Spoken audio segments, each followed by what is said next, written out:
Hello, my name is Christina Behren from the ILO Social Security Department. And I'm Florence Bonnet, also from the same department.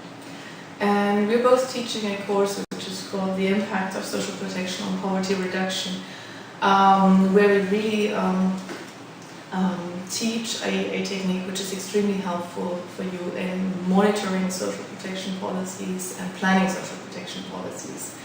So, for example, if a country thinks about, well, should we implement a social pension, for example, as a means of poverty reduction?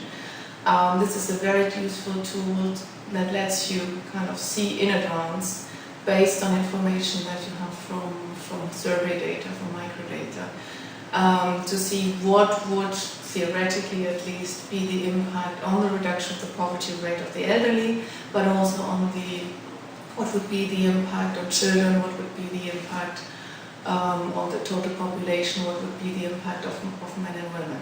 So this is a tool that can help you, that is extremely helpful in planning policies, in designing policies, but in very similar ways it can also be used for the evaluation of existing policies and the further development of those policies. Yeah. So, in fact, the idea is to take you over the whole process of doing this analysis, so we go through the various steps.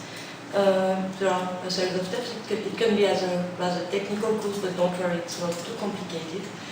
So the various steps, to be rather rapid, is first to take stock of what exists in the country as social protection provision, but also who are who, what could be their needs, and on this basis to see what could be the benefits that could be implemented to reduce poverty, but also inequalities in the country.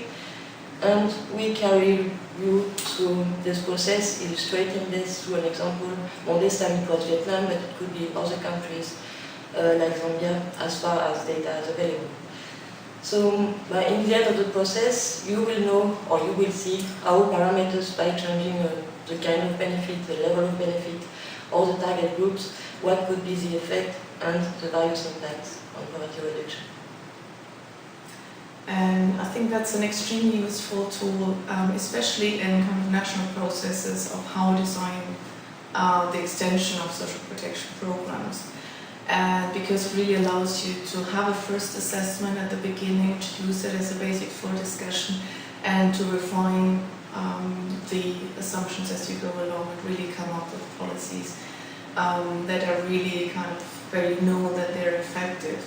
And especially you can also have assess the impacts on different groups of the population, like those who are not employed, those who are employed, those who have a kind of are employed in a certain sector, etc.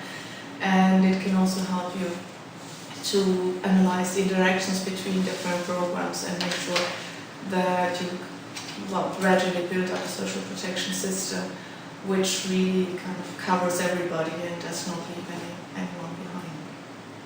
And I forgot something. In fact, we also put this in a wider process, looking also at the cost side, and doing simulation also with what would say the Ministry of Finance or Planning, and looking not only at impact but what would be the cost. So it's really part of the whole process that are usually applied in countries where you have, of course, this good impact in terms of poverty reduction, but also the constraints in terms of financing. What could be the resources required? It's really, but to make a choice on this real process where you have to take into account quite a lot of other factors that also present.